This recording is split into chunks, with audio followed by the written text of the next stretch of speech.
tiebreaker is net run, right? Points first and then net run rate. Right, but tiebreaker is even equal, right?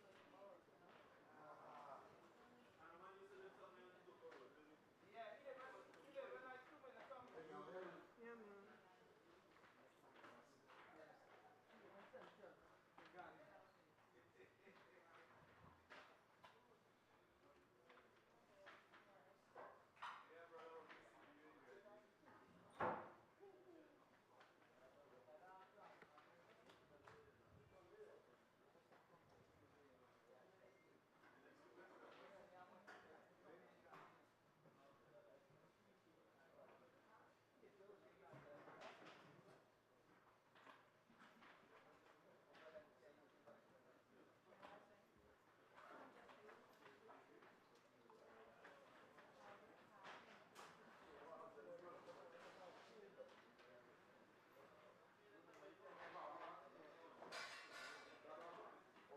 Amanda asked me, right, Leah?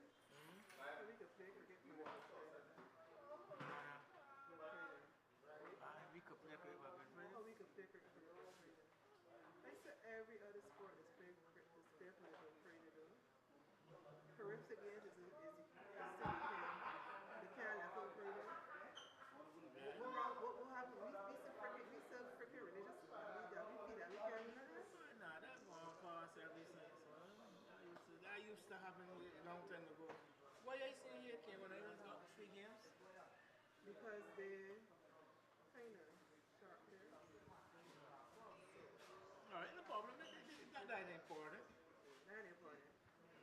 And the other thing I observe is that everybody ain't play everybody. It's only the time. 6 days of cricket. Yeah. Right, the 8 teams are the worst. 8 teams divided in 2. Every time it's 8 teams, I divided in 2. No, but then you only playing 3 games. Then you will play a position game. You play. 3 games is not enough. Yeah, you can play. You can play 4 teams in a zone. And then crossover? Across. No, 2-2. And then the first 4 will go into the semi-finals for the cup, and then there will be a plate from 5 to 8. That's it depends on how much teams. You will play a plate from 5 to 8, and you see a knockout basis. I understand you saying. That's what that's here. Are you open for consultancy, okay? What you cover? The full pay though? No. You have a consultant? Consultant is Anthony. This tournament every year? Yeah, we missed 3 years because of COVID. So those are happening. No reason to make it regular yet. Oh, 16, 19 come back. I said, What am I at? The real all going right? Not the banks. They want to be overseas on players. You know, their delivery had overseas return. For the next thing delivery. But we see what they can do because this situation here with trade, they're reaching to us. RPT20 and still they want to send 2 umpires to get more practice or whatever. So I spoke with Andrew and he said he had no problem with that. But then apparently one of the umpires, he takes gear 2. Home at him, so he can come. The whole thing was not, it wasn't done properly, and the person he should have gone through. And the thing on the same boy that we live with them, no Gregory, sit down and we live with him a couple of days before, and they tell Gregory nothing. But that's no problem. Just let Andrew reach out to, or whoever reach out to, whoever, they know it's being played.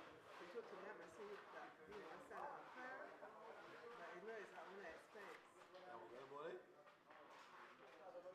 What is it? What is it? The only thing that they in his country would do is shutter you out and cut down. But once it's properly done, properly, there shouldn't be an issue. Not even No, they're not preventing nothing like that. They'll reach out to us. If it was a commission, we'd stay in the village. Like everybody else. They're not wrong with that. Where they are staying, they're not wrong with that. There's a hotel. They ain't gonna do nothing. That would not be benefit. That would not be profitable to me. But you could, no, but there's a discussion. No, remember, so that's what happened here. But there's a discussion association and the host country that is the host Pers Association down there. They got nothing to do with us. Yes. When do one don't have a clip? That's when they stay here. Oh, you got to get one of them things.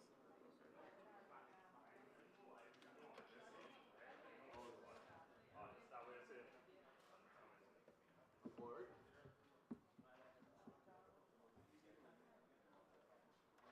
I like the idea, to be honest, that you have a pair from another person. I like that idea, but they're saying that we need to go through associations, so it's properly done. It can't be an issue.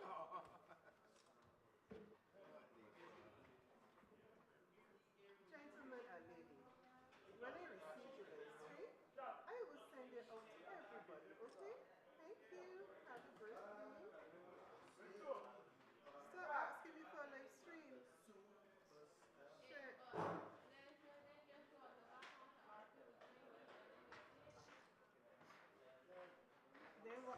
They want that extra word. That's extra word. Morning.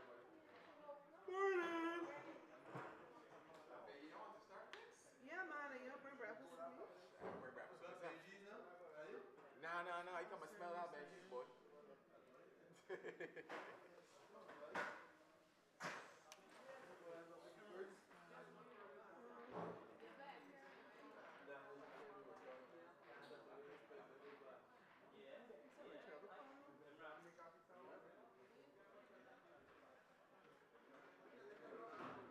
That Sean Scotty things in here.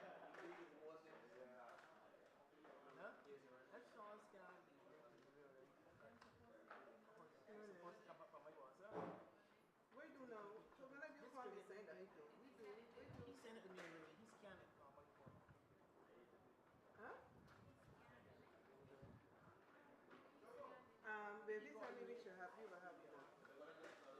But no, she checked for me. She count them for me. But I ain't seeing it She from my told me she boss. had 20 something. Yesterday when he did that, I She saw sent it from 6 my to boss. me, but it will. We should have enough to push them to shut when we get to them tomorrow. If I still can't get it to tomorrow, I would double check, but we will have enough because balls don't get lost. I can't take no more. Ball should get they give Sanshia has played with born. However, Yeah. I have 6 and 4 is 10 to this girl. If I will check tomorrow when I get to Wendy. Yeah, I have 2 boxes of balls. Sanshia should have some. Uh-huh. You too? You too? What are doing with the 3 that's 6 yesterday.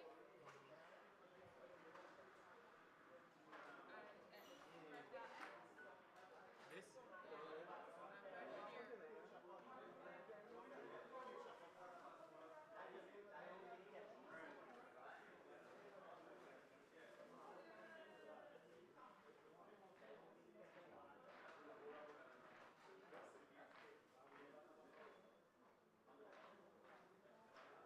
I just want some cheer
with Joel? They're gonna be ready? Who, where, who? Out front. Joel, I have no idea. No idea. On the way, on the way.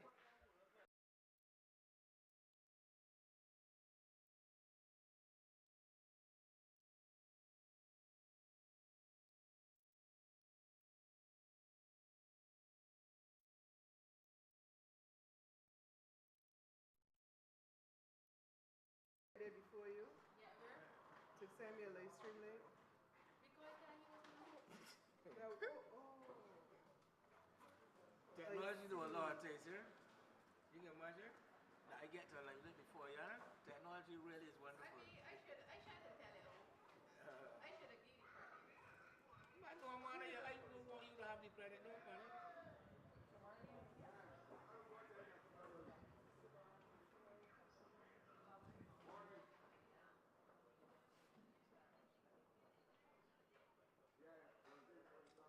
Say this here to keep his government the saints, you know, because keep is still telling me what everything. Yeah, keep his one link to watch, not a game.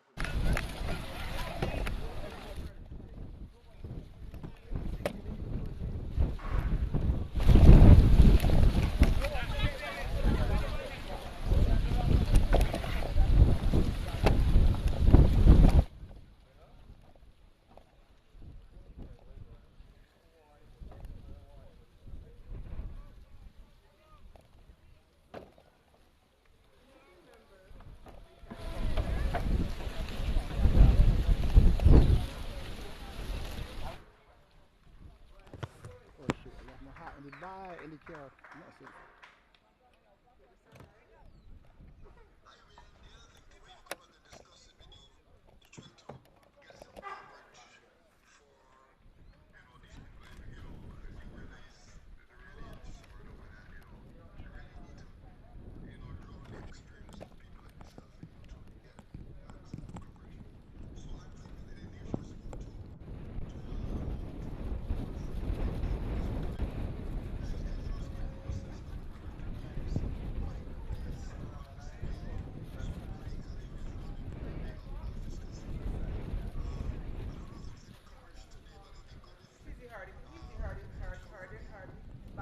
A good Friday morning and welcome to another day of cricketing action here at Lears in the Regional Police Cricket Tournament.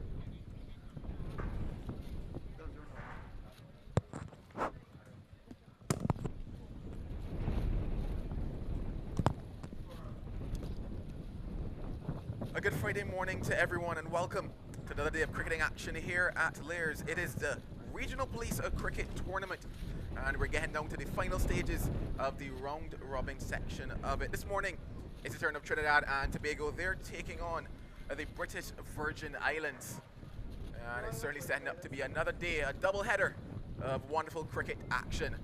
Winning the toss, Trinidad and Tobago, they've opted to bat first this morning. Opening the batting for them, Brandon Ramdale and Nicholas Jagmohan. And for the British Virgin Islands, getting them kicked off from this pavilion end, it will be Imran Smith. An easy single to get things started for Trinidad and Tobago. My name is Joel Manning. Alongside of me is Wayne Holder, and we're going to take you through the action this morning, Wayne. Certainly a breezy, wonderful day here at Lears. Well, I am sure that the viewers and those hearing us will be hearing the wind blowing through our microphones. Another breezy morning, no bright sunshine at the moment, but cool conditions, and all set for a wonderful day of cricket, as you mentioned. A double header here at Lears today, and the competition has reached a stage where basically we know who the four teams going into the semi-finals are. What we don't know is the final standings at the end of the preliminaries, which will determine the matchups for those semifinals. But we're going to find all of that out today.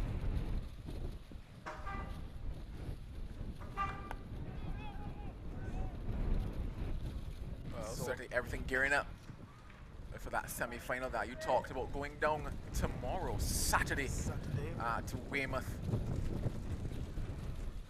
Which is the headquarters for cricket among the police sports club. That is their headquarters, and obviously will be the venue for the culmination of the tournament over this Easter weekend.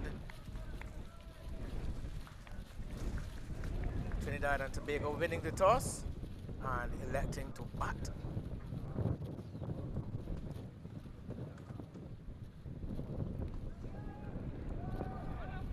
It's interesting, but several teams that have won the toss across this competition, whether not playing at Weymouth or here at Lears, have opted to bowl first. Trinidad and Tobago opting to bat first, and I heard whispers of the fact that looking to get themselves in stride, give their batters a chance to put a good total on the board in preparation for the semi-final tomorrow. As you mentioned, not sure who they're going to play, but whomever it is, they want to ensure that they're ready for that semi-final. It's going to be a big showdown tomorrow at Weymouth. Well, yes, it will be.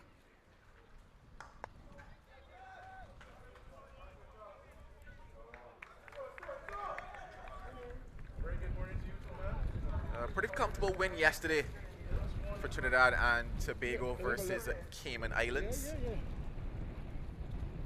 Made very light work of the Cayman Islands, the TNT. And judging from the form that we have seen in the competition so far, similar is expected in this game against the winless BVI.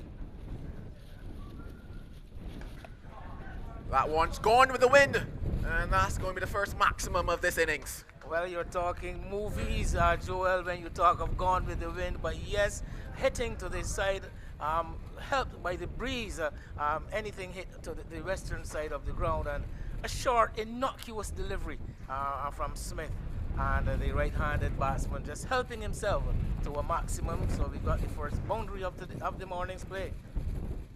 You certainly want to keep that ball a bit fuller this morning. When we think about the dimension of this ground, this usually towards the leg side for the right-handed batters, the shorter end, and not just the shorter end, but the wind is extremely strong as well, as long as it gets up into the air, it certainly floats away, probably disturbing somebody that's having a bit of a rest on this Good Friday morning, a bank holiday here in Barbados and pretty much across the Caribbean.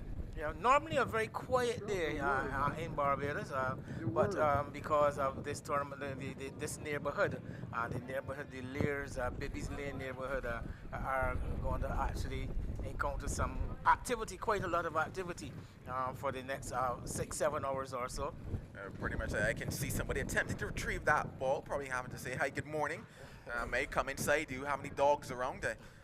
That kind of a thing. And I guess that's really what you're accustomed to when you're playing cricket in the Caribbean. Well, yes, and the bringing the games out into the community, bringing the game to the people, and generally the corporation is there. The people are glad to welcome the guests, especially those from overseas now.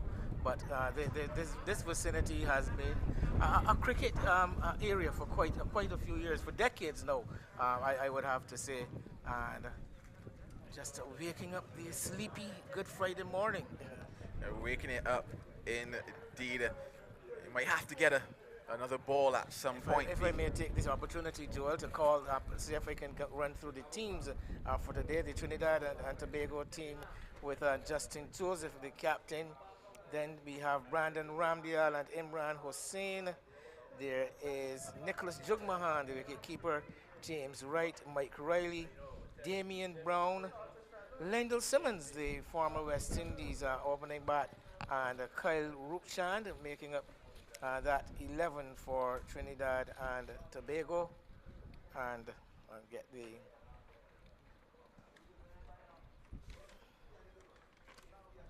British Virgin Islands for you shortly. Jamal Mickle, Wayne Richards, Shem Stay, Imran Smith, Emery Hines, Kellyon London, Brad Remy, Chad Batson, who is a local, James Ramper, Chad is the 12th man, Neymar Bolden, who is coming back, and Jaden Leacock, who had a match in the very first encounter, but because of duty with the Barbados under 19 trials, have been unable to participate again. And Bisoon Shilchan bringing up the 11 for the Royal British Virgin Islands Police Force team. Well, the ball is back on the field. That means action is about to get underway once again. 9 without loss, Trinidad and Tobago at the moment. There's still the first over, the final delivery now.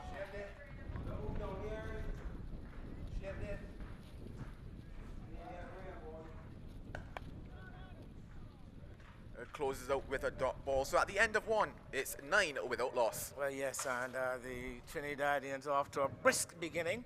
The bowler from the Smith from the BVI are guilty of bowling 1 too short and struck away for a maximum. But other than that, he has been fairly steady throughout that first over.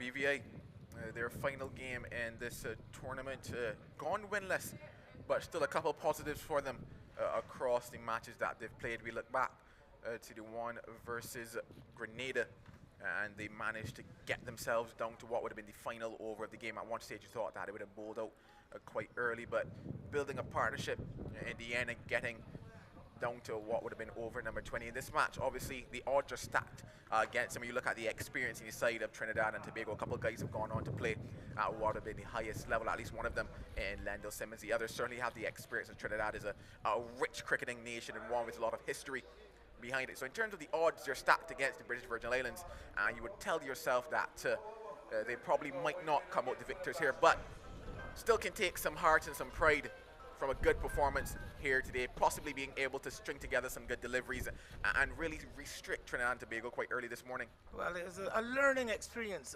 for the players from the BVA, I would like to think. So they would have benefited somewhat from this experience, and they can only get better for it. The competition has been fairly tough. Unfortunately, each team not playing each other. I don't know if you recognize in the fixture that each team only played 5 matches, so you're not playing all the other 6 teams in the competition. And unfortunately, I think, because a nice matchup would have been BVA versus Cayman, but we'll talk more about that. Whipped away, and that too will find its way to the boundary. 1 bounce, and 4. Well, exploiting the wide open space over the infield. Remember, this is the power play. Only 2 players allowed outside of the restrictive circle. And the left-handed batter, that being Jagmahan, hitting it high in the air. The ball traveling and dropping inside the boundary at a deep, straightish mid-wicket. Here we see it. But because no one in the area, a very safe shot. But guilty of bowling on the legs, Johan Leacock. A bit too straight on the pads of Jagmahan, and it has prompted a change in the field, Joel. Yes, indeed. So Jaden Leacock, he's going to get things going from the road end for them, and a change in field is mentioned by Wayne. The man drops back to what is a deep mid-wicket position. The man from fine leg was brought up. The other man outside of the circle is at 3rd man. Jaden Leacock, Barbados under 19 player, one of the fine prospects as far as being fast bowling is concerned here in the island, and is also very useful as a batsman, somewhat of an all-round player, Jaden Leacock, and his presence, along with that of the wicketkeeper Neymar Bolden, who captained the Barbados under 19 team at the last regional competition. I think their inclusion should bolster the BVI. Still mainly a very young side, and don't get to play a very high level of cricket too often. But this could be a stepping stone for a few of these players. You've got young Amory Hines, in the 16-year-old Amory Hines in the 11. He's played all the matches, hasn't had by any stretch of the imagination, a successful stint, but I'm sure, again, a young man like him can only learn from this experience. Oh, that's straight out of the top draw. That is fabulous.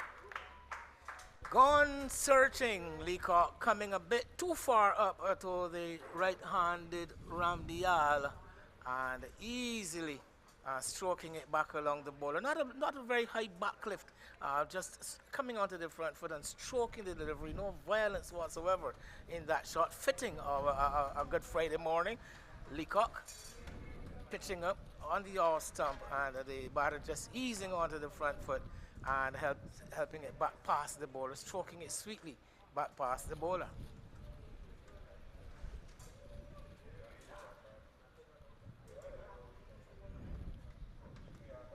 Ooh, that one bounces out to the surface. Definitely not what Leacock would have had in mind for that delivery. Signal to wide. Well, obviously, it took a piece out of the pitch too, right in the middle of the strip though, so not a dangerous area by any chance, but out of the blue came that one. I think Leacock smarting from that straight drive, the previous delivery, going into the mud and literally finding some mud in the middle of the pitch. Yeah, I think this is probably about the 7th game that's being played on this surface. Oh, beautiful. Brilliant adjustment in line after being too full. He's pulled that length back and he's seeing what he probably would want to see. But that was a length delivery, you know. I want to almost call it the test length, you know. Looking to nick the batter off.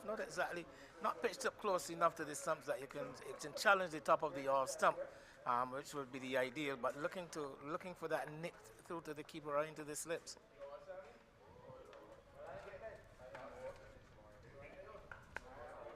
The fast bowlers have certainly found success a lot here at this venue at Lairs. This is the 3rd day that I've been watching the cricket from Lairs, and more so from this pavilion end you've seen the fast bowlers operating, but by and large all who have bowled with a bit of pace behind them have found a measure of success on the surface. It is the kind of pitch, it's an excellent cricket pitch, Joel.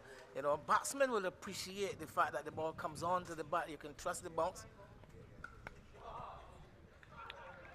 And the bowlers themselves are enjoying the same carry, and there's something there for them all throughout the match, throughout the game. So, as I said, an excellent cricket pitch makes for very, very good watching. 2 overs gone, 19 without loss. Well, 19, and young Leacock having to do some correction. Just searching to find, I guess, what is the length for this surface, you know.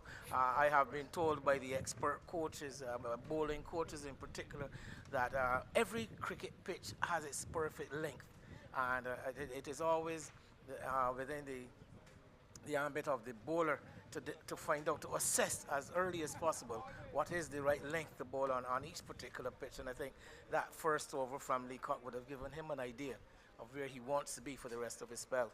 Certainly giving him an idea, and I guess from looking at it over the days that we've been here, just back of a length is where they've truly found their success. 1, in terms of keeping it tight and building that pressure, and then 2, in terms of forcing what is possibly that false stroke. If batters trying to go on the up, the ball not being there, finding the edge more often than not, or coming off what will be top portion of the bat and offering simple catches to the likes of those at mid-off and what was a wideish cover we've seen throughout this time.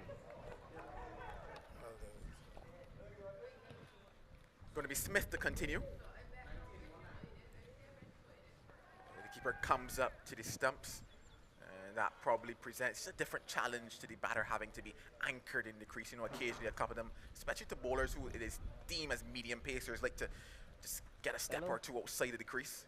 Yes, especially most medium pace bowlers are looking for swing rather than seam movement, and if you can get closer to the pitch of the ball, you help to negate that swing and make it a lot easier for as a batter. So you want to get as close to the pitch of the ball as possible to, as I said, negotiate any swing that they may be on offer. It's interesting to find out if there really is a lot of swing in the ear here.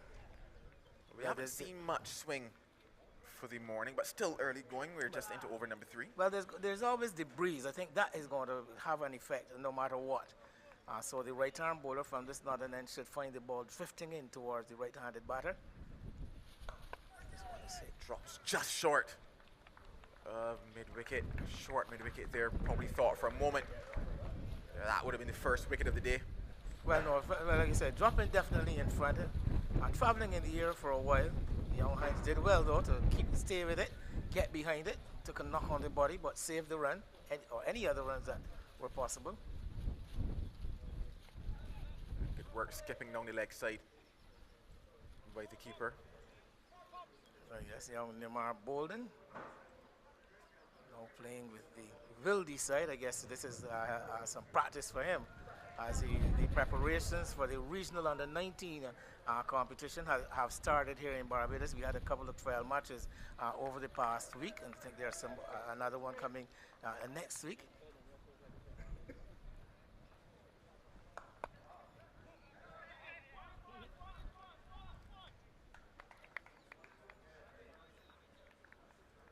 I do think that a keeper coming up has kind of just caused things to settle down a bit for the BVI and really forcing Trinidad now to play from their crease and almost force it a little bit more.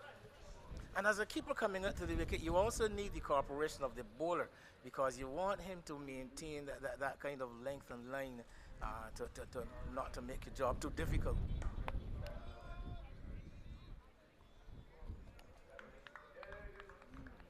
You might not know, Joel, but I myself fancied myself as a bit of a keeper. In the time when I was playing the game, I've been in the gloves for quite a long part of my playing days. And you know, I've had some bowlers. I've actually had bowlers who've asked me to come to stand to the stumps because they tell me it gave them a better gauge of where they wanted to bowl, the line and the length they wanted to bowl. So different bowlers have different requirements. Well, that is a chance, a sharp chance. It goes down and the batter's asking for a no ball on height, but I do think it was significantly lower than the waist on that occasion. He was looking to hit it somewhere, maybe towards, I don't know, St. George, St. Lucie, somewhere down behind us. Took the edge. Here it is, full toss. Well, not an easy catch by any stretch of the imagination, Joel. The ball, a full pitch delivery, the batsman swinging towards the onside, the ball coming off the outside edge, and Batson at first did well, I think, to get his hands to it. The ball was traveling very quickly. It was going low. He had to get down to his left, and I think he saved 4 runs. He certainly saved 4. They're the end of 3, 23 without loss. Yes, and Trinidad will be happy with this beginning of a stroke of luck, somewhat in that penultimate delivery of that just completed over from Smith, and this pair gradually getting into their work.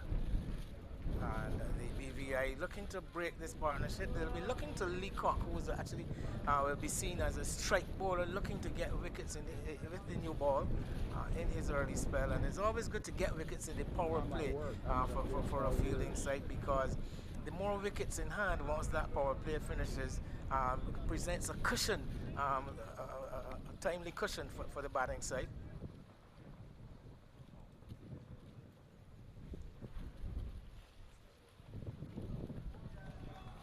Once again by Leacock. He's really now gotten into a decent rhythm after going to full over pitching. He's learned his lesson and he's really getting into stride here.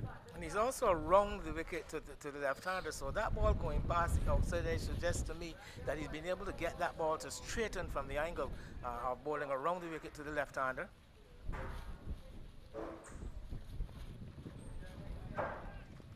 This time just too wide on that occasion, but you can almost see what he's attempting to do, because if he does get too straight, if he starts to get onto the leg stump, the wind factor playing into favor of Nicholas Jugmohan, so you can certainly clip it away. The ground has also been running quite nicely, so keeping that ball outside of the off stump in terms of the field he has set.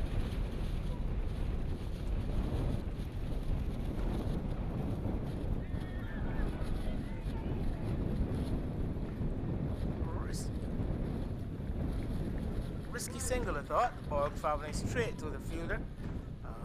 Fortunately for the batters, the fielder not taking it cleanly. They are at square cover. but a good clean pickup could have found either one of the batsmen in some problems. Yeah, the misfield was certainly, you can't really even call it much of a misfield, just a bit of a bubble out there, but from the moment it came back out of the hand, they instantly ran. And also, I guess, because the fielder was down on his knees, not really having a base from which he could actually throw instantly, as well as what allowed them to come through for that quick single. The right-handed Brandon Ramdayal on strike now.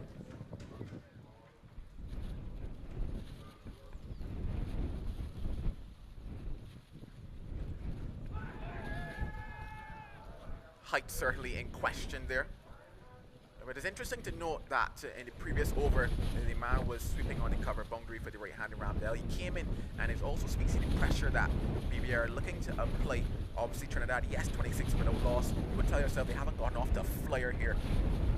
No, but I was actually noticing that the two fielders outside the circle were the third man and the long on, which suggested to me that Leacock might wanted to be bowling a bit fuller and straighter. But there he was going into the pitch. And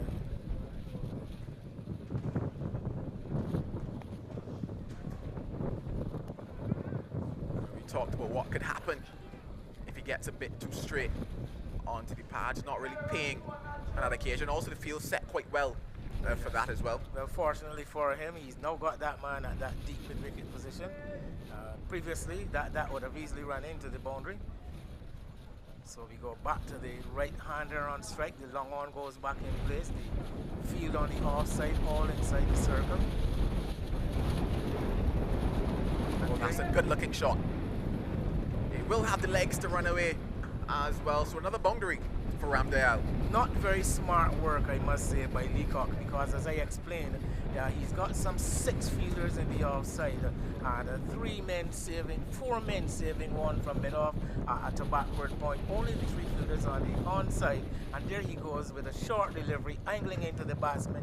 Easy pickings for Ramdayal. So as I said, not very clever work, not very clever, short delivery on the body. So the line is wrong, the length is wrong for the field that he has set.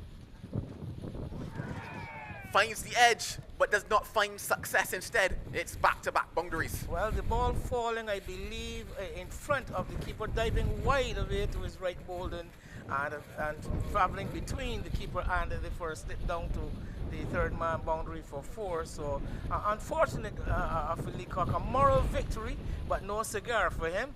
He's had to concede 4 of that final delivery, but a better delivery this time around.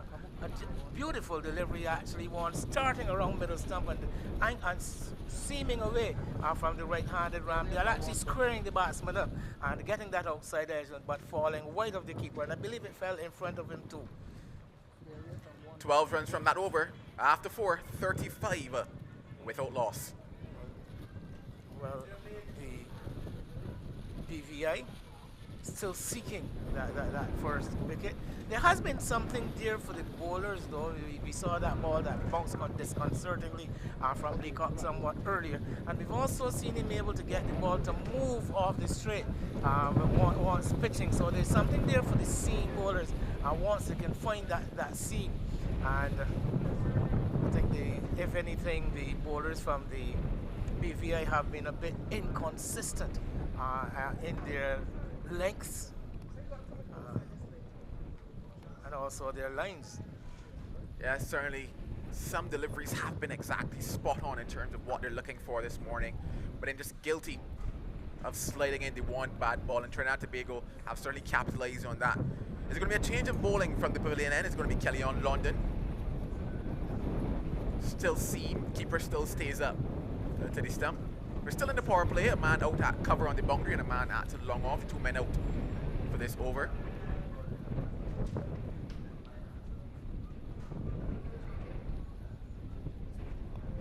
Muscular action, Kelly on London. Right arm ball, chest on action at delivery.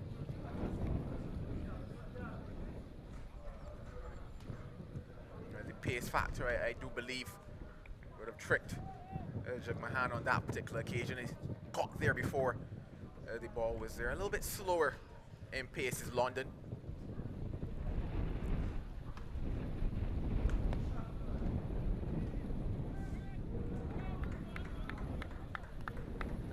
certainly strong here once again. There's the flags of Trinidad and Tobago and the flag of a BVI just fluttering in the wind at the bottom of our screen. Lots of high cloud around, and the sun beginning finally to force its way through. We haven't actually seen the direct sunlight since the start of play, but here we are witnessing now the sun beginning to emerge from behind those high clouds of which I spoke. I think that's Certainly peeping out in all of its glory. You certainly expect a wonderful double-header action here in the Regional Police Cricket Tournament. Well, as I pointed out, Joel, the jostle is for positions within the first four to determine the semi-final matchups. And we've got some interesting calls. Another misfield allows for a quick single. Good running from this player. We'd have to say the communication this morning from them has been fantastic. Yeah, very sharp between the wicket, quite keen to get from one end to the next. The slightest bubble, and they have been exploiting any misses from the BVI. So yes, we have this match, Trinidad and Tobago versus the BVI. Trinidad and Tobago presently starting this morning in 4th place in the standings with 3 wins from 4 matches and 12 points.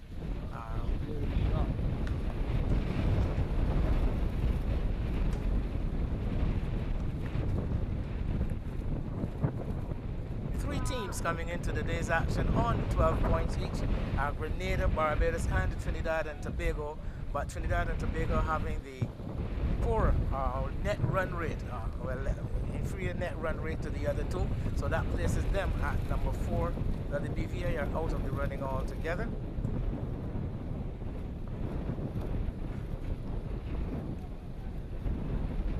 Narrowly missing the stump there. A victory for TNT would put them on to 16 points, and then it would be left to Grenada. Barbados completing their allotment already, so they are destined to stay on 12. A victory for Trinidad and Tobago will push them ahead of Barbados for sure, and Grenada also have a match coming up today at Woodburn at 2 o'clock this afternoon. And again, yeah, certainly looking at that point standing, it probably might tell me why Trinidad and Tobago opted to bat first. And then looking at that net run rate, the end of over number 5 is 39 without loss. Well, yes, and as we mentioned, Trinidad and Tobago looking to press that net run rate situation, because they can easily find themselves in a tie on points with Grenada should Grenada expectedly win against the Caymans this afternoon. So the battle really is for second place in the competition. I think the St. Vincent and the Grenadines team, who have been unbeaten so far in the tournament, should go ahead and defeat the Caymans and finish at the top of the standings for sure. And both Grenada and Trinidad and Tobago looking to get up to 16 points, which would mean, Joel, if it plays out the way we anticipate, that Barbados will be taking on St. Vincent and the Grenadines in one of the semi-finals. I'm not so well. I mean, you've got to beat every team if you want to win the competition, but I'm sure that the Barbadians would have preferred one of the other teams, other than the St. Vincent and the Grenadines, who have been very, very impressive so far. So, well, I guess some days they say the semi-final is harder than the final, and as such, if you face what should technically be the toughest opposition in the semi-final, you bring your best game, you defeat them, you then tell yourself that the final, in technicality and inverted commas, should be slightly easier. But all speculation at this point. What is for certain though is that there's a change at the road end. It's going to be Wayne Richards introduced into the attack, and possibly the first signs of spin this morning. Every cricket game is a brand new cricket game, starts from scratch every single time.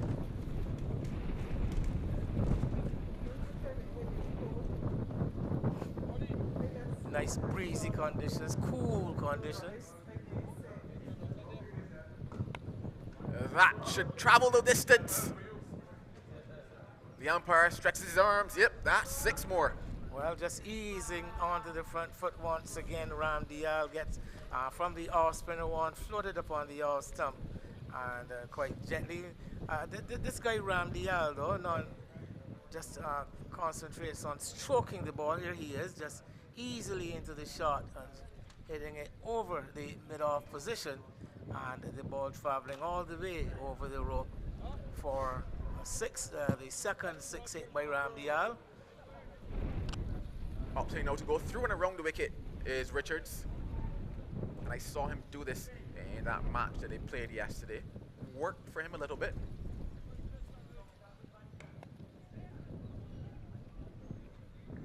Just that change in angle, causing the batter probably just to open up their stance slightly. Good length. Yes, pull his length back there well.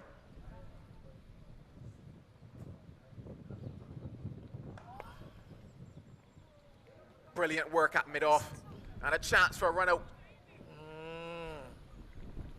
Nice work by young Hines there at mid-off, getting the ball bouncing high to his right and managing to get the right hander, pull it down, take it on the second attempt, and his shy at the stumps at the non-striker's end missing, with Ramdial looking to make his ground.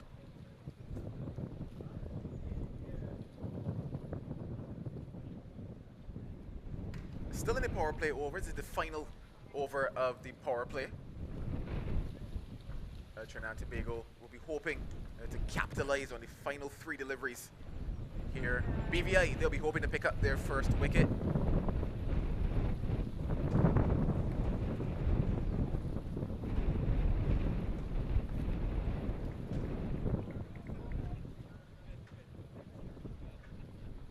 A few clouds building down to the left of us.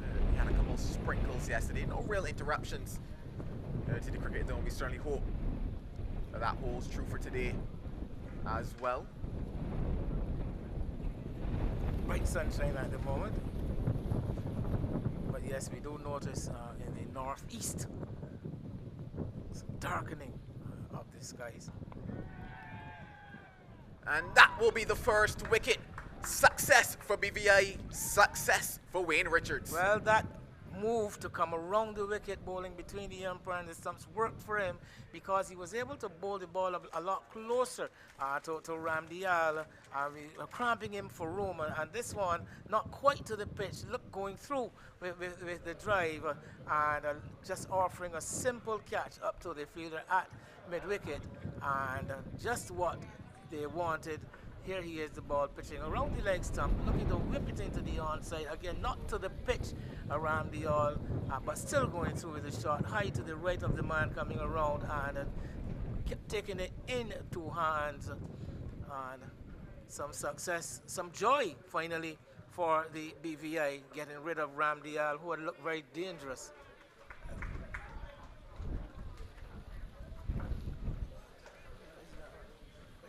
It's the right-handed Ramdial. Yeah, that was the one dismissed for 28. So Ramdial goes for 28. It's 47 for 1. They're caught by Stay there at mid-wicket. And look who's coming to the wicket, Joel. Well, it's going to be Lendl Simmons that strides out to the crease. Quite an imposing figure if you think about the stats that he has in the shorter format of the game. Cricket plays on the day and not on paper. Every innings is a brand new innings. Cricket delivery outside the off stump. A successful over for BVI comes to an end. At the end of the power play, it's 47 for 1. Well, yes, right on time, the BVI getting that wicket with 1 delivery left in the power play. And 47 for 1, things could have been a lot worse for them. I think they would be quite happy to have restricted the Trinidadians to just below 8 runs and over inside the power play. But with Lendl Simmons coming to the wicket now, this is going to make for a very interesting phase, the next one. It certainly will be a very interesting phase at the end of the power play, which means that a maximum of 5 can be outside of the circle, and I do believe that BVI might exercise that option. There's a man at deep square leg, man at long on, long off, sweeping on the cover boundary. In fact, The square leg comes in and third man drops back to the boundary. You're gonna have to tell yourself that for the majority of these deliveries bowled by London, he's probably gonna be relatively full, maybe in and around that off stump.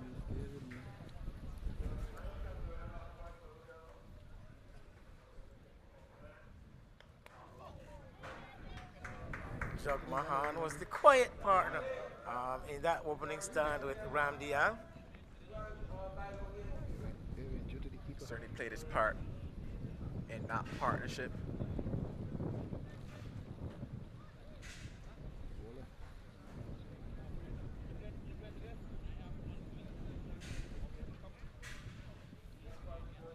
We would have to think that as we head into the second phase of this game, getting closer to those middle overs, fielders out, if BVI can string together some good deliveries, maybe apply a little pressure, don't allow Trinidad and Tobago to really get off towards that 10 over mark, they would certainly be happy.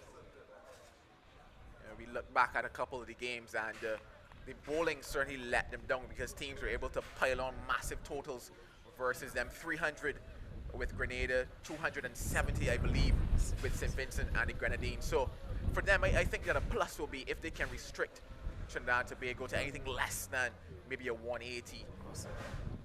Definitely. Flies away past the outstretched hand and runs into the boundary. Yes, again a delivery angling across the left-handed Jug Mahan and looking to force it away into the outside, coming off the outside edge. Again, traveling towards slip but going low to the left of the field. I think that's Batson once again. This time not managing to get a hand onto it. And the third man position vacant, the deep third man position vacant, or should I say deep third. Noticing nowadays the commentators are not using the man. I think it has something to do with the fact that the way cricket is going now, the fielder at third man doesn't necessarily have to be a man. So there's no third put in actually.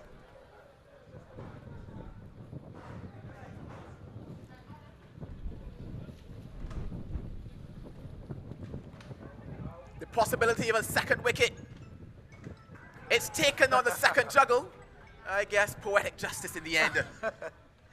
Well, a good breakthrough here for the bowler, London, pitching this one on the legs again, keeping it close, and it seems that the line keeping close to the body of the batsman has been working for BVI, because there was Jug Mahan looking to turn a delivery into the onside. I think maybe closing the face of the bat, this is it, closing the face of the bat a bit too early, and that man there at the short backward square made something of a meal of what should actually have been a very simple catch, juggling it once, twice before holding on, and very happy to clutch onto it too.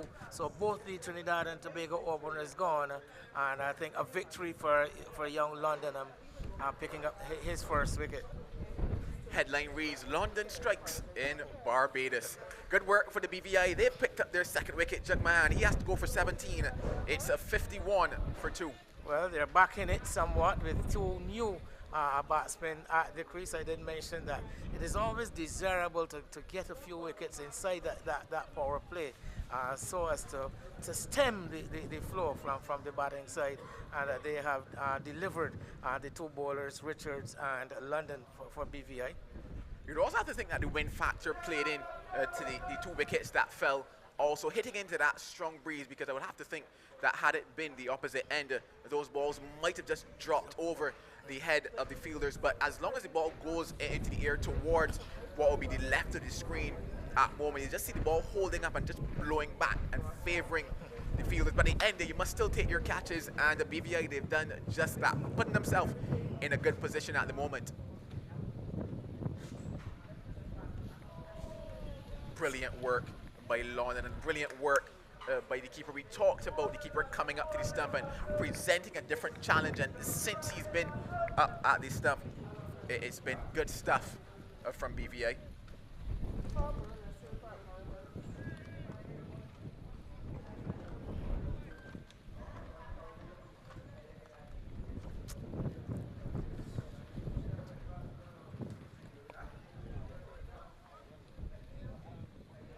know how much softball or wind ball cricket you would have played in your time, Joel, but the wind was always a factor in the wind ball game because there was always a distinct advantage going to. So bowlers actually knew how to operate bowling from that southern end. You would always find the bowl that line that we seen Richards bowling and to force the batter to hit the ball into the wind.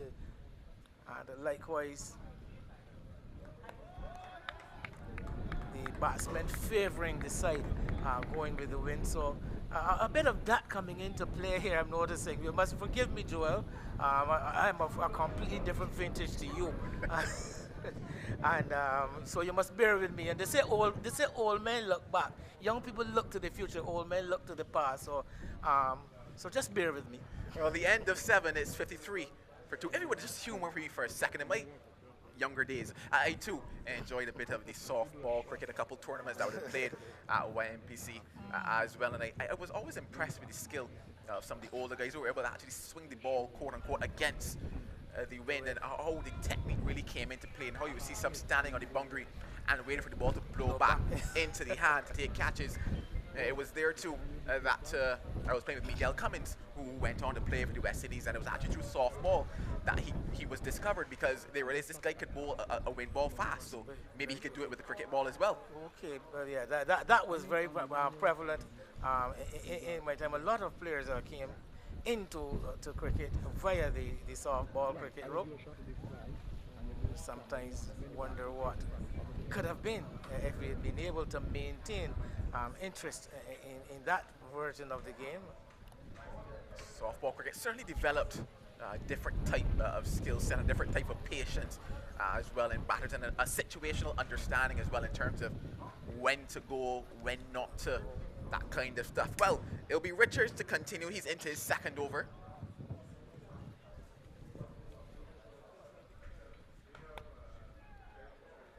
This one skates along the surface. Good work. Long off. Can't prevent the second run. They'll certainly have to keep it tight to Lendl Simmons, because we do know how destructive he could be. Yes. Strutted his stuff all over the world. There we see a bit of the action, what is possible from Lendl Simmons, coming onto the front foot and lifting this one. Well, we saw him have a swing at the first delivery that he faced. Didn't make a connection. A couple balls later, he's gotten the maximum result for that one.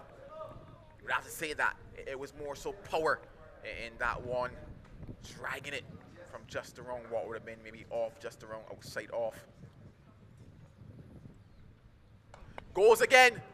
The result is the same. The positioning is different. That the previous one went straight back over the head of the bowler. This one went wide of the long off fielder, skything away with that wind, Simmons, and the signs look ominous for the BVI bowlers.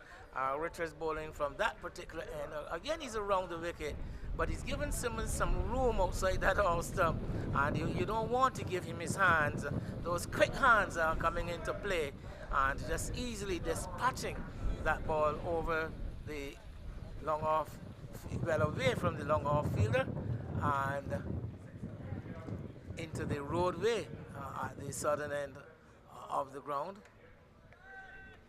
So as I said, ominous signs here as Lendl Simmons begins to wind up.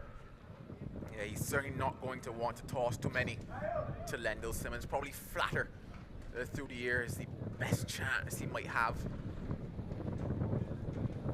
Still keeping his slip in place though, Richards. Well, he went into the air again, and Simmons. But actually, that one was actually a fuller delivery, looking almost being a Yorker, and Simmons allowing discretion to get the better of valor. Just respecting a good delivery, I guess it was the case. Now the slip comes away to short third man.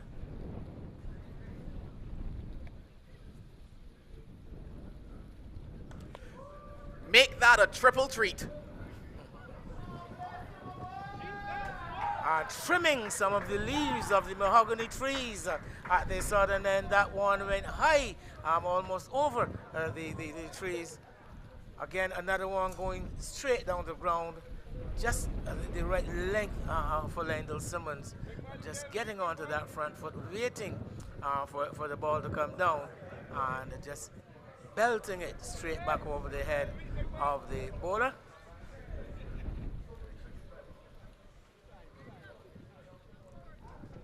Lendl Simmons again clearing that front leg and freeing his arms, and that ball going high back over the fielder there, looking up into the mahogany trees as that ball skies this way through.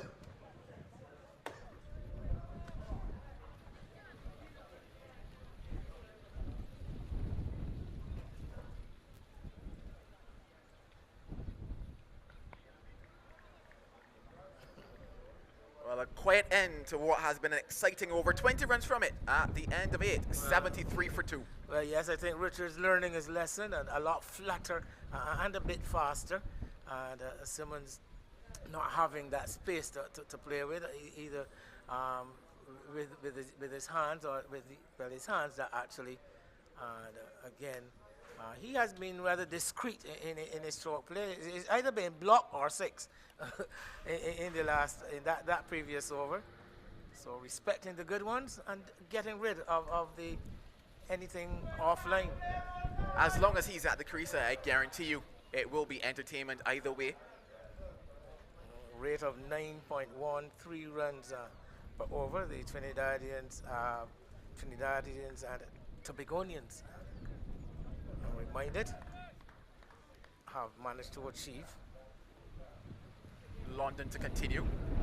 We're into the 9th over, and still employing that slip, still looking for the wicket-taking option, our BVI.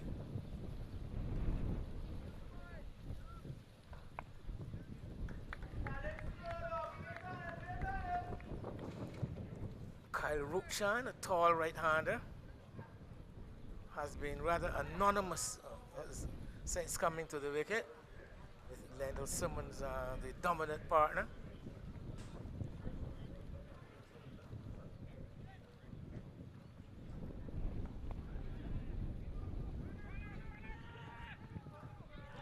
Ow! And that is run out. Lendl Simmons has been run out, and it looked a little strange, that dismissal.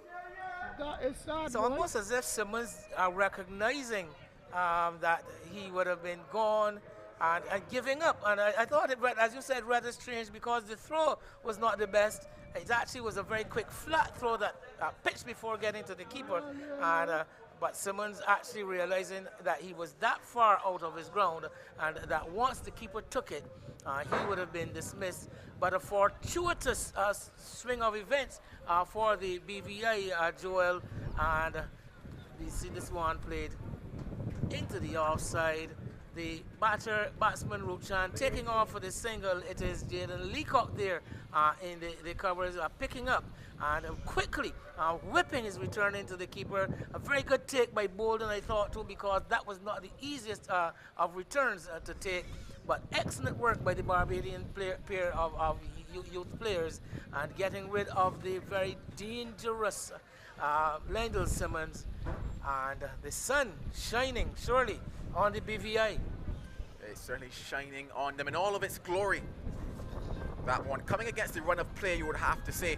I did think that the ball was struck quite firmly to the man at cover, so it would have always been a tight single. And well, in the end, it's success for the BVI and the wicket that they certainly would have wanted here today. The Trinidadians have been pushing and running, but then they didn't bargain that Jaden Leacock would have been the fielder there at cover. I think maybe to most of the other fielders for the BVI, that might very well have been a single, but not to Leacock, who was quickly swooping in and a very powerful return, just whipping it underarm into the keeper. And again, I must commend the work of young Bolden, though, on that, with that one. It's Imran Hussain, who's now joined Rukshan at the crease.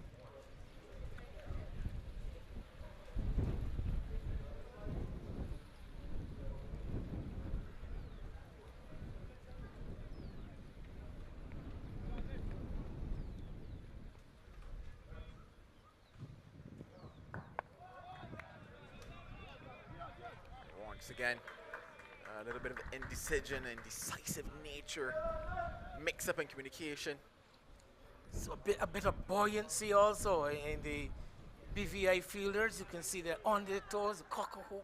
You know that they're really inspired with getting rid by getting rid of Lendl Simmons.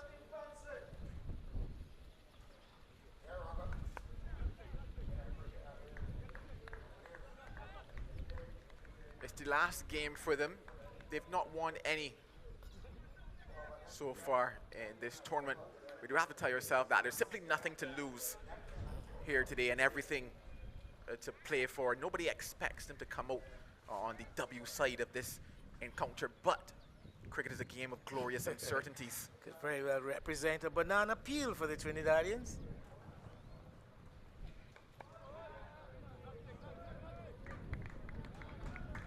And all of a sudden, the game has taken on a new perspective. We see some, as you keep mentioning, Joel, stringing some dot balls together, looking to apply some pressure. Just the one run in this over so far from London. He's bowled well since he's come on. He's into his third. Spoils it there with the wide.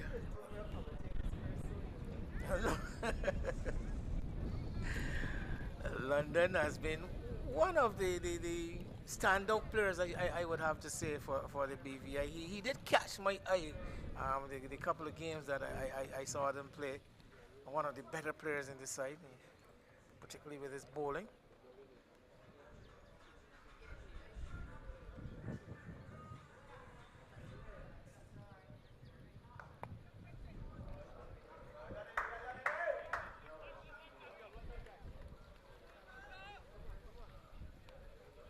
A quiet over, but a successful one for BVI comes to an end.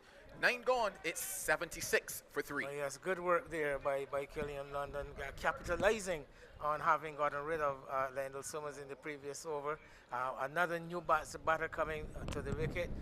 Ruchan hasn't really found his groove as such as yet. Still looking to come to terms with the conditions and with the bowling. So this is a perfect opportunity for the BVI to look to apply some pressure and restrict the Trinidadians in this middle overs passage. A bit of a rebuild is necessary, so we're going to expect to see a bit of consolidation. So they've given themselves a bit of a reprieve.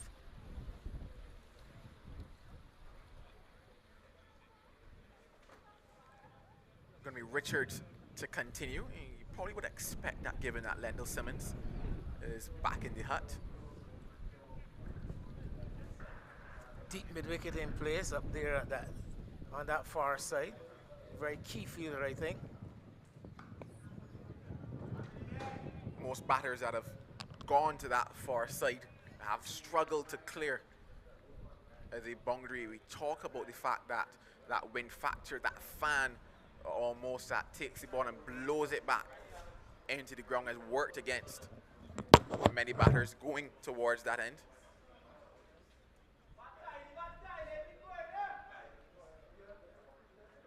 Looking to build a partnership here, Trinidad and Tobago, looking to set up a platform from which they can launch down in what we would call the business end of this match.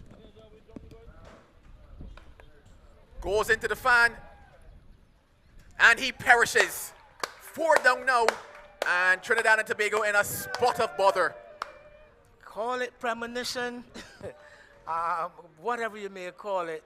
But I did tell you that that fielder at deep mid-wicket was always going to be very, very a key in this phase of play because Richards operating on that mainly leg stump line, forcing the batsman to play into the onside.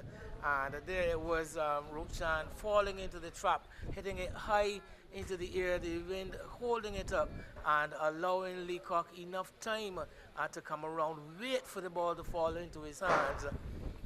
And another dismissal taken by that strong breeze, the fan as we call it, on the eastern side here at Lears. Ruchan perishes 77 for 4, and a very, very good spell here for the BVI, as we are going to have take the opportunity now to take the refreshment break as we're into the 10th over. 77 for 4 represents a very good performance by the BVI in this their final outing, and the Trinidad and Tobago side will be wary that they still need to look for the victory in this match and look to put a total on the board. The BVI not really threatening with their batting, but again, this is cricket, and it is never over until it's over. It's certainly never over, and a lot of cricket still to play in this contest. Not necessarily where Trinidad and Tobago would have hoped to be after winning the toss and taking that positive decision of batting first, but it's been fantastic cricket from BVI. They started probably not in the fashion that they wanted to. Things looked very easy for Trinidad and Tobago, but ever since the first wicket, they've really pulled it back. They've bowled well, and Trinidad have lost wickets at 47 for 1, 51 for 2, 73 for 2, and now 77 for 4. So you would lose them, or rather, you would say that they've lost them at what you call the regular intervals. And BVI certainly would be the happier of the two sides at the moment as we head in now to the back end of the overs. Trinidad not necessarily having the base that they've wanted. You might say, well, you're going to start to favour BVI in terms of the ability to restrict Trinidad and Tobago. Yes, there's still some time, so if they can form a partnership, not lose another wicket probably until over number 15, rotate the strike well, get to maybe about 120, 130 at 15, then they can say, well, we can launch with 6 wickets still in the bag. But if BVI are able to keep that pressure on, maybe pick 1 or 2 more before we get to over number 15, then instead of maybe chasing 200, they're now looking at maybe a 140 or 150. Well, just quickly look at some of the, to bring our viewers and those joining us late up to date, to look at some of the numbers on the scorecard. We can tell you that Trinidad and Tobago won the toss and they elected to bat. They started with Nicholas Jugmahan and Brandon Ramdial, and these two went along quite steadily to adding some 47 for that first wicket, and then Ramdial went for 28. Jugmahan went on to make 17, just 28 from 22 balls, 3 4s and 2 6s for Ramdial. Jugmahan the 2 4s. Then Lendl Simmons came to the crease and he threatened to run riot, but he ran. I almost say ran himself out, but he was run out for 21, quite fortuitously for the BVI. And then we just saw Kyle Ruchan going caught for 1.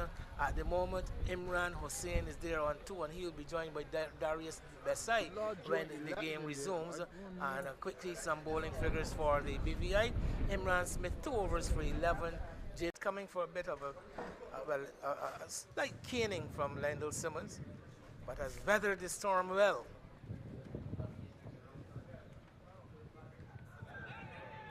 Weathered the storm, picked up a wicket, keeping things tight. In fact, yes, 2 wickets he's picked up, keeping things tight here at Lairs. And because of the pressure, they're now going to employ a slip. Looking for wicket is the BVI. Good cricket from them, you would have to say, today.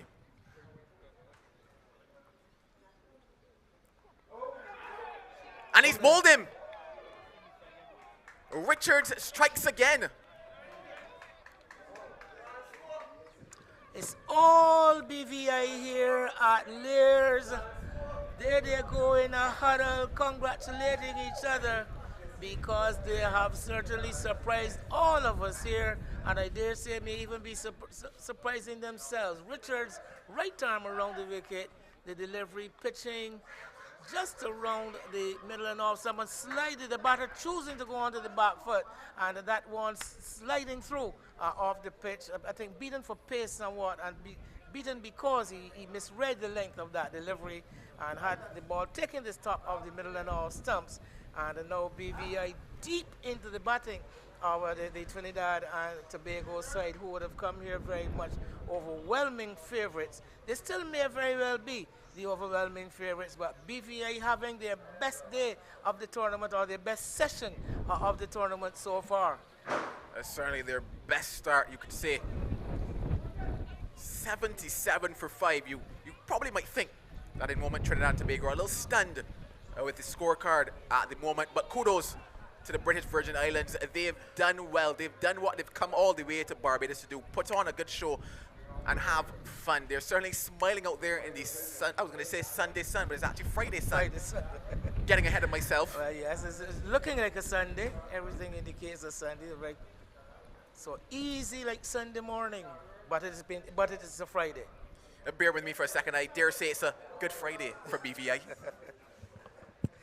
Very well done. Very well said.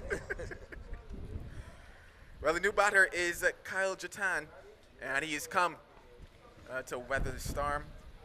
He'll be hoping that he can stay out there for Trinidad and Tobago. They're going to need him. They're going to need Imran Hussain as well.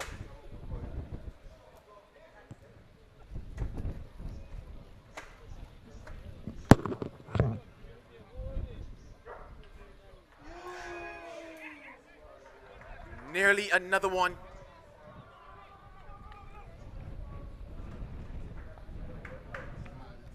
The halfway stage of this innings.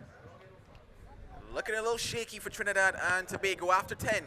It's 79 for 5. Well, 79 for 5 at the halfway stage. The Trinidadians losing their way somewhat after a quite brilliant start from the opening pair, particularly Ramdial, Brandon Ramdial, and the BVI, once they broke that partnership, have been able to pick up wickets at regular intervals, not allowed for any the formation of any major partnerships ever since then.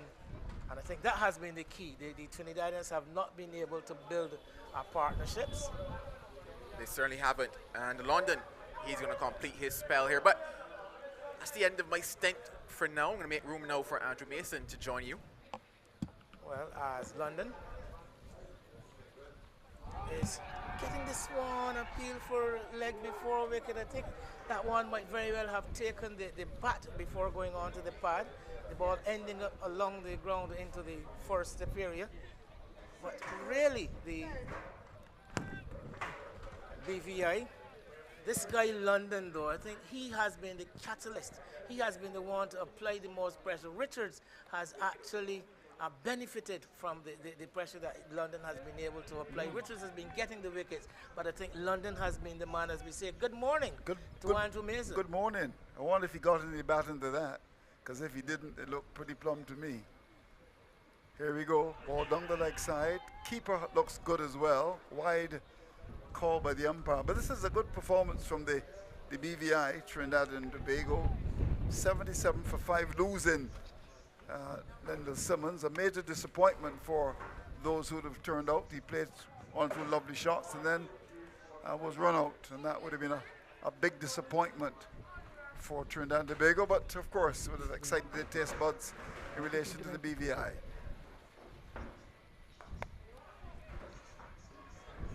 BVI boosted the presence of, I think the Leacock and Bolden have made a somewhat of a significant difference to this BVI side in this game.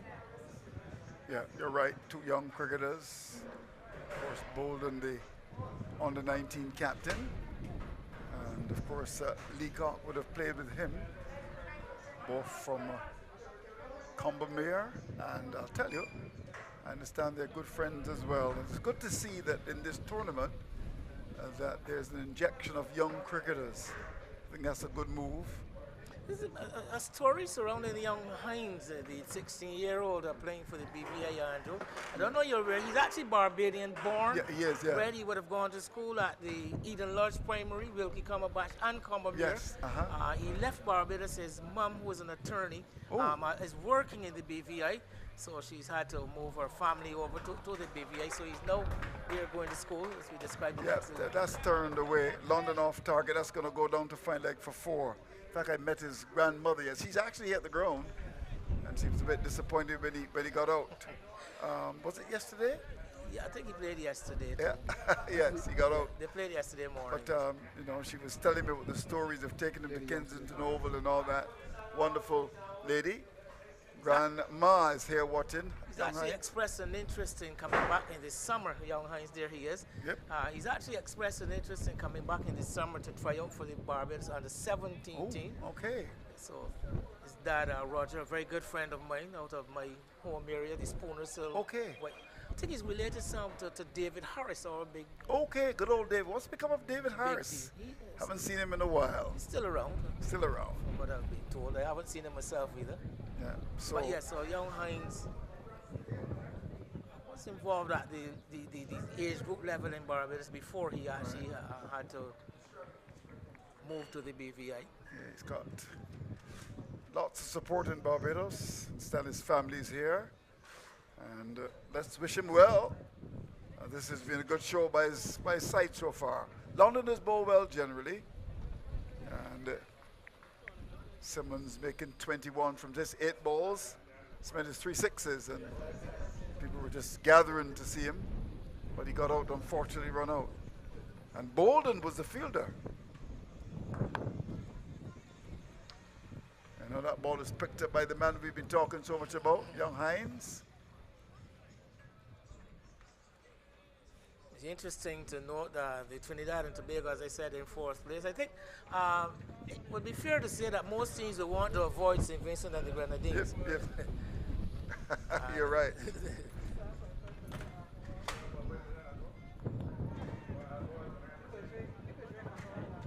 They look for the second here and should get it comfortably. The third man is rather wide, and now they'll get an overthrow. Oh, that's sloppy work on the part of BVI. No one at the stumps to stop it. It went down towards long on for an extra run. I don't like to see that. It almost seems as if everyone went to sleep there. First of all, the ball down to third man. I didn't think that the fielder did an adequate job in attacking the ball, so allowing that second run. And then they'll be able to return left by the bowler and no one backing up in the outside. Like you said, rather sloppy work. So this is London's last ball. And it's been a good spell from him. So he completes his allotment of 4 overs. It represents a pretty good show from him. 4 for 23, he's picked up a wicket.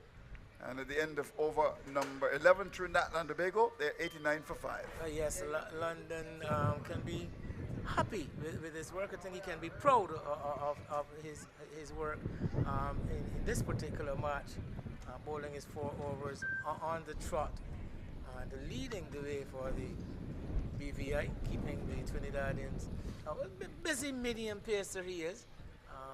Bowls generally a fullish length, I believe, looking to get the ball to angle or to shape in to the right-handed batsman from the off. And he kept good lines, good length. And he's showing the returns for it. So it's going to be Wayne Richards to continue. Well, he's bowled well. He's picked up 3 of the wickets. And will be very happy to finish strongly. So we start over number 12 now. 2 relatively new batsmen. So that should give the BVI a bit of a breather before we get down to the death overs. Looking to pick up another couple of wickets, one would imagine. You're right. They've had a good time so far, getting rid, of course, of Simmons cheaply for 21. He just faced 8 balls, and well, he was run out. Strong breeze at Lears. The far side of the ground, the Trinidad and Tobago flag dancing rather merrily in the wind. It's very strong. I'm sure you can pick it up in the microphones. But we certainly welcome the breeze. It's been so hot.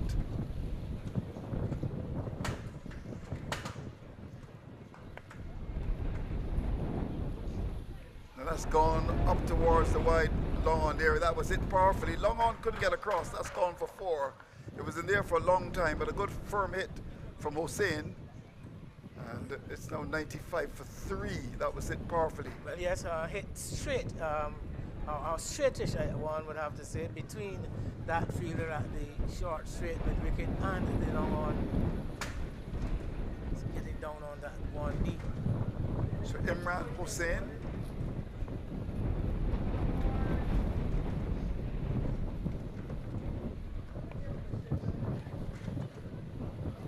So after getting a 4, just taps the ball gently to mid wicket and picks up a single. Those singles are so important as well. You see, deliberately targeting that leg stump, Richards, trying to force the batters to play the ball into the onside.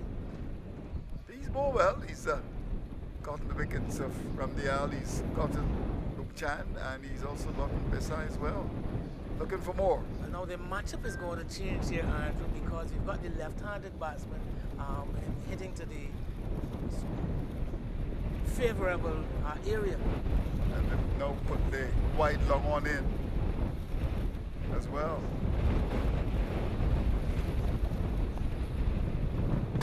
That ball goes straight. Beautifully played. Wonderful shot. The placement was impeccable. Long on, couldn't get across at all. And the fielder, that wicket there, couldn't get across either. It was very well struck by Jatan. That's 4 important runs for him. Fine timing. Timing was good. Yes, whipping it through the onside.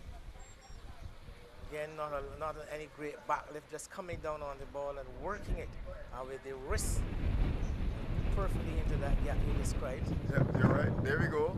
On the leg stump, meeting it full. And it went through where straight mid wicket would be. That's they feel that long on coming across to the left, couldn't stop it. That's going to be called a wide. Yes, you call that overcompensating, Andrew, having bowled a bit too straight the previous delivery, looking deliberately to get it outside the all stump and getting it too far outside that all stump.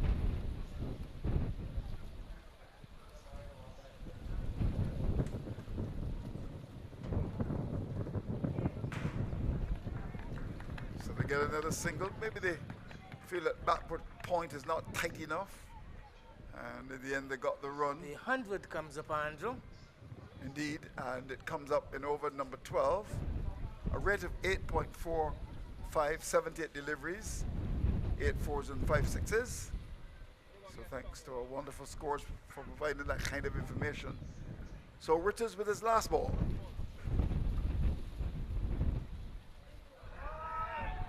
Well, certainly there was a big appeal for a catch at the wicket. Perhaps more in optimism than anything else, but he ends with 3 for 42 from his 4, and at the end of 12, Trinidad and Tobago, they are 100 for the loss of 5. Well, a good even session so far, but a good spell by Wayne Richards, ending quite well, beating the batsman outside the off stump. And although the Trinidadians have gone along at a fairly decent rate, I don't think they would have achieved their mission. They really wanted to boost their net run rate in this match because of the situation we described. They are the 4th place team because of net run rate, and as the teams jostle for these playoff positions. Yep. Let me be the cat among the pigeons. Let's assume that BVI, they get up and win this. Well, BVI would, Trinidad and Tobago would definitely be finishing in 4th place, and most likely coming up against SVG, the St. Vincent and the Grenadines, in the semi-final. All right. I'll ask you about the St. Vincent and the Grenadines police force that people fear, having watched them. A single is pushed out towards that mid-off area for 1. So here we have Young Hines now introduced into the attack. So he's been a jack of all trades. I've seen him with the wicket keeper's gloves. He's done some wicket keeping. He's done some bowling. He's opened the batting at some stage or another. Mm-hmm. Yeah. So, Murray Hines. Said he's from which area in Barbados again? Well, that Whitehall area. Whitehall area where his dad is originally from. Whitehall, bordering on this border, still Codrington Hill. Oh, as I said, Eden Lodge boy, Eden Lodge Primary, and a Combermerian actually. Oh, wonderful! He was at Combermere before. So we spent what a year or two at Combermere. But left from Combermere at about age 13 or so. Yes. Gone to the BVI with his mum, who's an attorney. Okay, fair enough. He may become an attorney too. I can tell you, at the moment he wants to be a cricketer. Okay. Well, let's wish him well, the young man. As he said, being watched by his grandmother. She came up to me yesterday and said, yes, had him in arms. He raised him, as the grandmothers always say. And she told me about taking him to cricket. And she couldn't miss coming here for the world. She wanted to see her grandson play, and she's here. And I'm sure she's quite happy.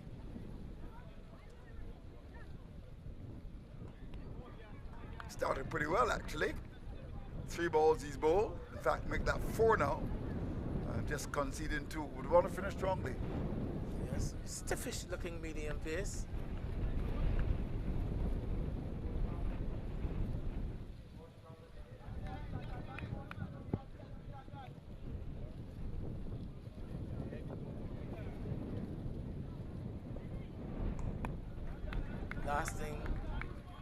Last thing he told me before he left the ground yesterday is, are you going to be here tomorrow? I said, yes. He said, yeah, you'll probably get 100 there. Okay, wonderful.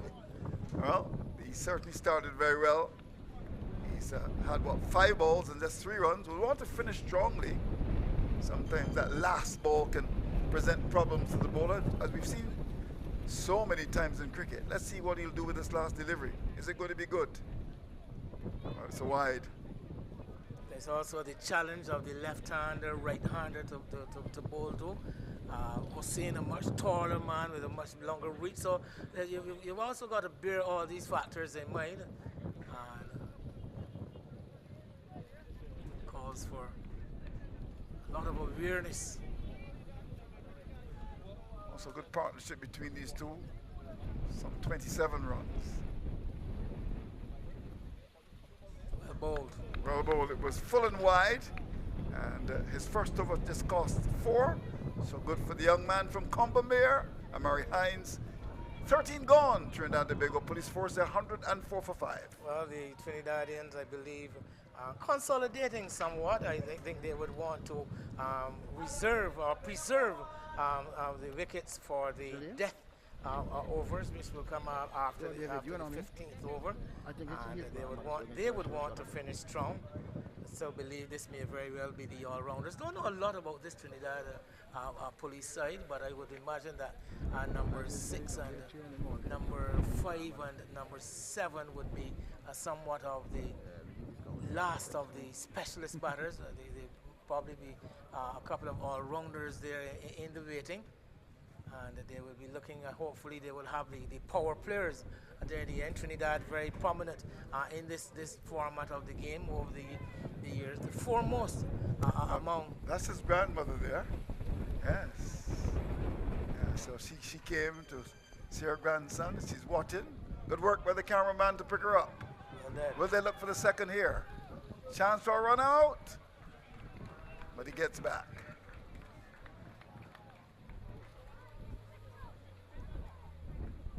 So it's Chad Batson is the bowler.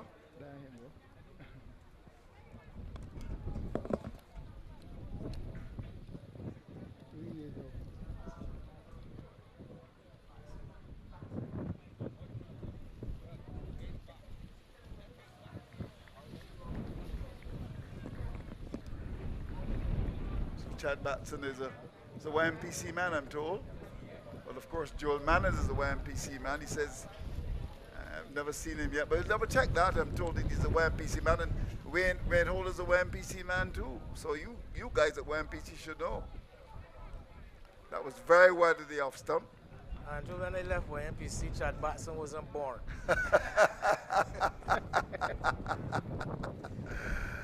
I like that response. Chad Batson. How do you describe his bowling? Tell me what you think. Here we go. Slow. Slow. I don't think any attempt to spin the ball. Just a slow medium drifter. Well, 2 fielders came across just trying to stop it, but it actually went down to that backward square area that's gone for 4. It was short, and it had a lot of power on it. Mid-wicket came across, backward square as well, they converged. But by the time they'd done that, the ball had gone to the boundary. So welcome boundary for Trinidad.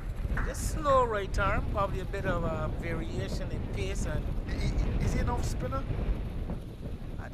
I I don't think the all spin thing comes in past the action. He has an all spinner's action, but I Yes. don't think no discernible attempt to actually spin the ball. No, no. Definitely.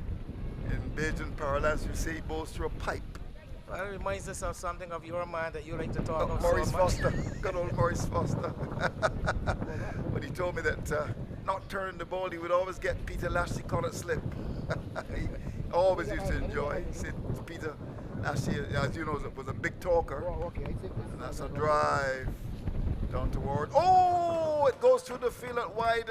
Long off, that's gone for 4. Might have gotten a bad bounce there, but it was hit powerfully. That's very well played indeed. Well, yes, the fielder actually had a look at the ground in front of him. The ball probably pitching into a crack and diverting at the very last moment and allowing the ball through to the boundary for 4. So as I said, this pair looking to consolidate and not playing risk-free cricket at the moment, this pair of batters. They look to get down into the final phase of the innings. Yeah, you're right. And in fact, they've added 38 important runs because when they came to the crease, it could have been a situation easily where Trinidad and Tobago police force could have been struggling by losing more wickets, but that has not been the case. And the rate is 8.21, so they've settled quite nicely. Hossein is 15 and Jatan is 22, so they could launch a final assault here towards the end of the back end of this innings, but we shall see. In the meantime, we're going to have young Hines continuing, Amari. First over, this costs 4. After this over, Andrew, I'm going to vacate my position and introduce a special guest. Yep. It would be good to hear from him. The pride and joy of Layers, I'm told. Cupid Cavaliers, the home side here. Yeah. Your good friend Ian Cupid Gill would have been actually a player for the Cavaliers back in earlier times. So that's where the name came from? Actually, as a sponsor of the team, remember he was the parliamentary, he would have run for the parliamentary representative in this particular area. Okay. Sometime back, you're a politics man. Yeah, I am. You will just go back into your archives. So is this part of St. George South then? Is it? Oh, interesting. Well done. Good work indeed by the young man. Falling over in the process. That's what happens when you're young. But that's youthful exuberance. Indeed. We had a good start. So you're saying that this is a part of St. George South? Is this part of St. George South? Oh, St. Michael Northeast. So this is the constituency of the Prime Minister, Miamore. Right. Okay. But bordering on that St. George South area. Okay. And I'm bordering on St. Thomas as well. Yeah, you're right. So this is St. Michael Northeast. All right. Oh, St. George North. And not St. George South. I think Cupid would have run for St. George South, I would imagine. Yes, he did, yeah. When he was beaten badly. Yeah, I remember that. 2008.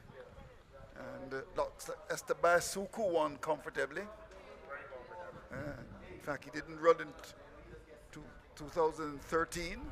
And the current MP took over. And what was dramatic about that, really, as this ball is outside the off stump, going by to be taken by the keeper, there was more than a 10% swing in that constituency. And Dwight Sutherland won and has held on quite comfortably ever since then. Hometown boy, I'm told. So that's why I know my politics. I know in fact, would he go had into to turn your around. archives. He actually had to turn around close to 1,000 votes. I know you would go into Am your I right? archives. Of course. Here's a little paddle. And not a run. Didn't do it very well. Jatan. Because he was also a former Minister of Sports as well for a short time. Current Minister of Sports is the gentleman who is the MP for St. John. Well, with a cricket name, a cricketer's name. Yep, yeah, and it ends there. So here we go. Hines with his last ball. Can he be tight? He certainly is. Just a single. One would think. The return comes in. So this has been a very good start by Amari Hines. His 2 overs just cost him 7. And we've now completed 15. It's 118 for 5. And Andrew, as at this point that I'll make my exit, I introduce to you Wayne Webster, as I like to call him, the chief mover and shaker here In at that Layers. order? In that order? Or- Yeah, very much so. In that- Wayne And- Webster. But that name is and I will. isn't there Pastor Wayne Webster as well? But he's not the pastor, is he? No, but he's not the pastor.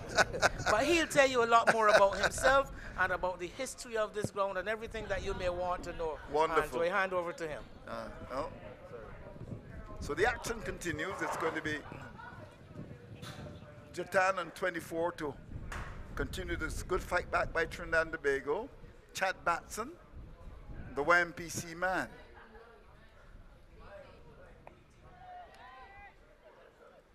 Good work down at that position at mid-wicket. Somebody is saying it's actually, is it BT? Okay. So it's not YMPC, it's BT. For sure it's not Lears. Hello to you, Mr. Webster. How are you this morning? Good morning, I'm fine, thank you. Right. Wayne Holden told me you got here as early as 4 o'clock this morning. Is that true? Or not quite? Oh, you left it for the... Not quite true. Not quite true. Here we go.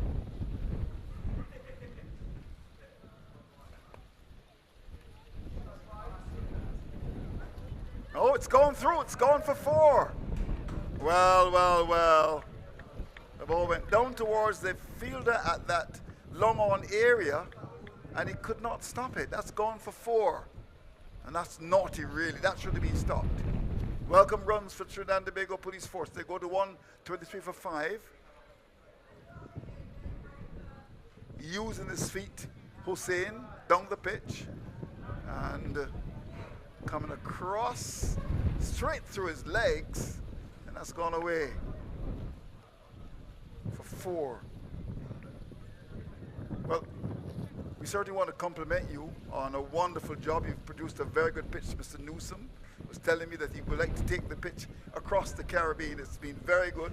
Good cricket pitch, and I'm sure you're happy here at Lays with this pitch. That is quite true. So just a single. Not quite sure how to describe Batson's bowling. And it's actually a no ball he's bowled. Well. So free hit is an offer. Sure, Trinidad and Tobago will want to capitalize here. A free hit.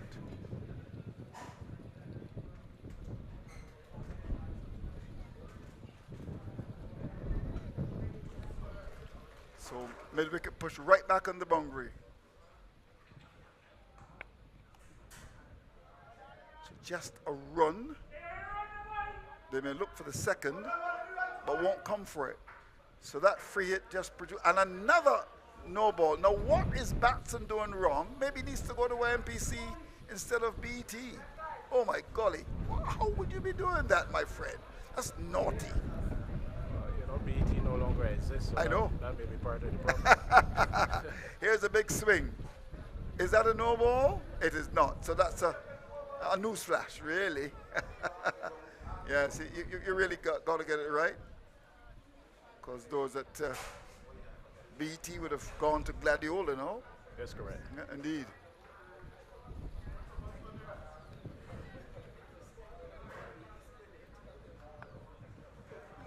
But I'm not quite sure what Batson is doing, though. Really, this looks very, very ordinary. Really, it looks like, you know, you're playing with your little son on a Sunday afternoon in the park. Really, but that was a poor delivery and punks down. That's gone through the wicket. That's gone for 4.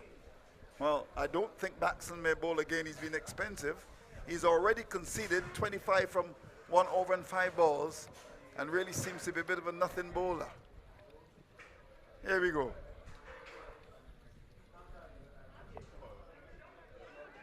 But he got away with a full toss. They look for the second run here, and it's a very weak return coming in from the wicket, and they got a second run. So this has been very ordinary. Some 16 coming from the over. Matson has completed his second, now 2 for 27, and we've now completed over number 16, Trinidad and Tobago.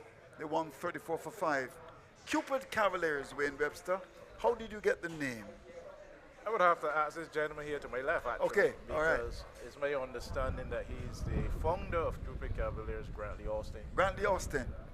Okay, wonderful. How long have you been at the club now?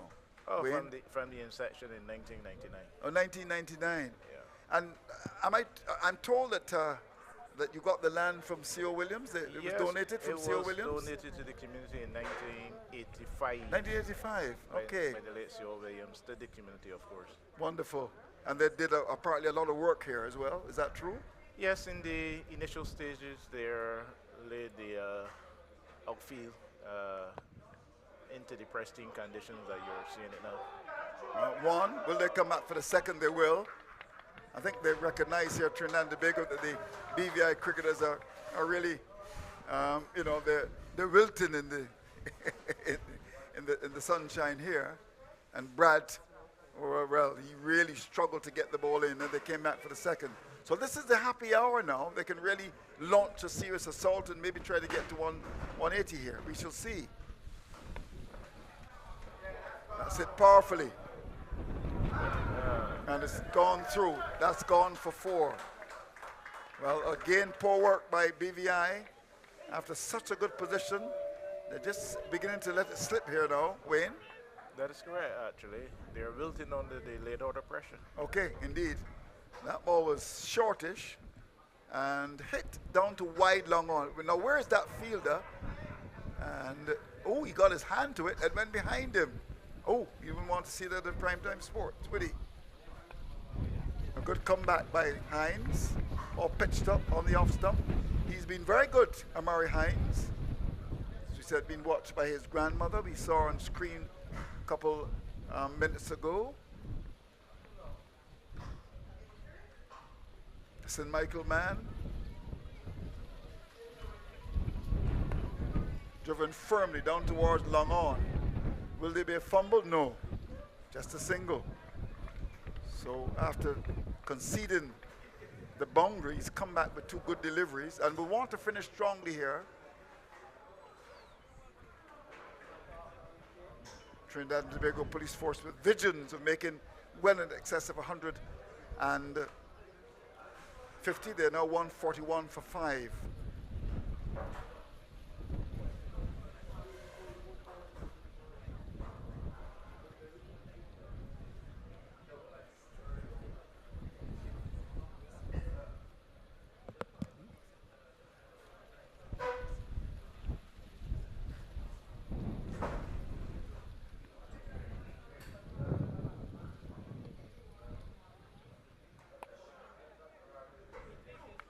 The look for second here, I would imagine. The return is a good one! And he gets home Leacock. Well, he's a young man. I'm not quite sure they picked him up, really. The return came in, but the batsman was also flying as well. Jatanen got back. Leacock was good in the outfield. That's what happens when you're young. And he fired the return. It was wide, but good running, good aggressive running by Jatan to get back for the second.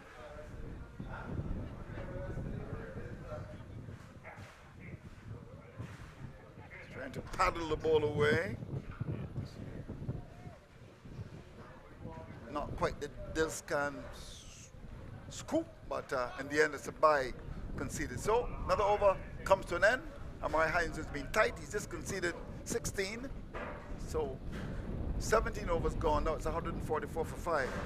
So you said back in 1999 the club was formed? Cupid Cavaliers was formed in 1999. Right, okay. I see. Played in the Barbados Cricket League. Oh, started the BCL club. Okay. For the next 18 years, actually. Okay. Always did well.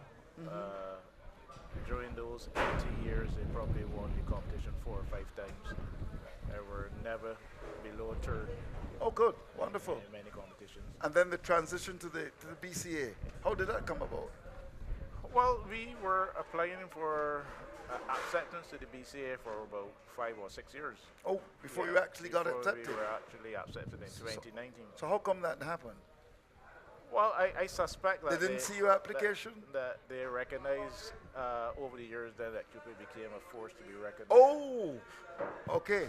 Wonderful. So, well, of course, there's a Cupid who's on the radio.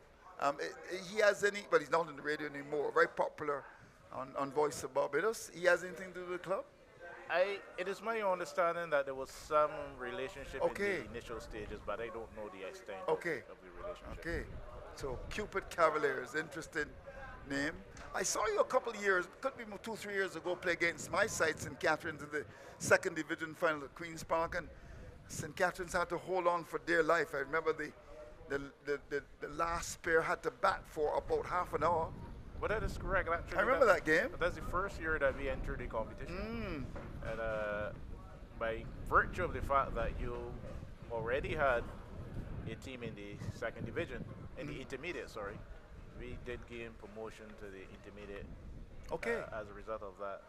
So you play what? Second division and intermediate? That is correct. Okay. So if you win the intermediate, you then go to first division? That is correct. All right. Which is our plan. Your ambition? Yeah, of course. All right. Season starts on April the 15th. So Jaden Leacock is into the attack.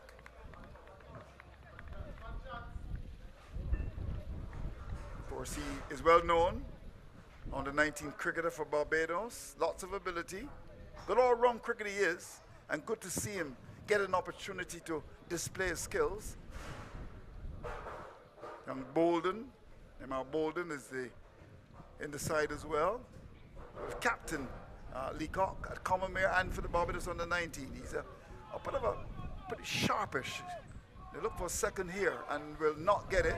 Or might have had it because the fielder down in the boundary fumbled and they decide against coming back for that second. They might have had it comfortably. So how have practice sessions gone so far? Well, we have had 3 or 4 practice games so far, and most of the guys seems to be there or thereabout in relation to fitness for the upcoming season. Okay. Any well-known names